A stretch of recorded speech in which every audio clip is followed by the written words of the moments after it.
ఈ యొక్క మార్చి నెల మీకు శుభాశుభ ఫలితాలు ఎలా ఉన్నాయంటే మిశ్రమ ఫలితాలు మరియు ఆనంద ఫలితాలను కూడా చెప్పచ్చు. ఆనందం మరియు అనేక రకాలైనటువంటి వృద్ధి చెందే నెలగా ఉంటుంది. 4వ ఇంట్లో బుధుడు కుజుడు అనుకూలంగా కాస్త లేకపోయినా సమాజంలో పలుకుబడి పెరుగుతుంది. కొత్త ప్రయత్నాలు చాలా సులభవంతంగా విజయం చేస్తారు. ఆశించిన నగదు ప్రవాహం ఉంటుంది. అదృష్టానికి ఊహించిన అవకాశాలు కూడా ఉండొచ్చు. ఉద్యోగ జీవితం బాగా అనుకూలంగా సాగుతుంది. పదోన్నతి కోసం ప్రయత్నం చేసే వాళ్ళకి మాసం మిడిల్లో వచ్చే అవకాశాలు ఉన్నాయి. వృత్తి వ్యాపారాలు రాబడి పెరుగుతుంది.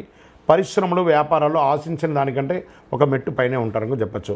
అమ్మకాలు మరియు అన్నీ కూడా లాభదాటిగా ఉంటుంది. ప్రభుత్వంలో ఆశించినటువంటి పర్మిషన్స్ వచ్చే అవకాశాలు ఉన్నాయి. కొత్త వ్యాపారాలు విజయవంతంగా ఉంటాయి.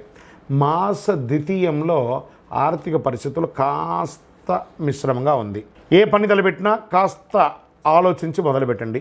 కొంచెం నిదానంగా పూర్తవుతాయి కానీ అవుతాయి. కాకపోతే దూర బంధువులు దగ్గర అవుతారు. నిరుద్యోగులకి శుభవార్తలు ఉంటాయి. ఆఫీస్కి వెళ్ళే మహిళలకి ఇది చాలా మంచి సమయం అని కూడా చెప్పచ్చు. కాస్త మీకు వర్క్ స్ట్రెస్ ఉన్నా కూడా బాగానే ఉంటుంది చెప్పచ్చు.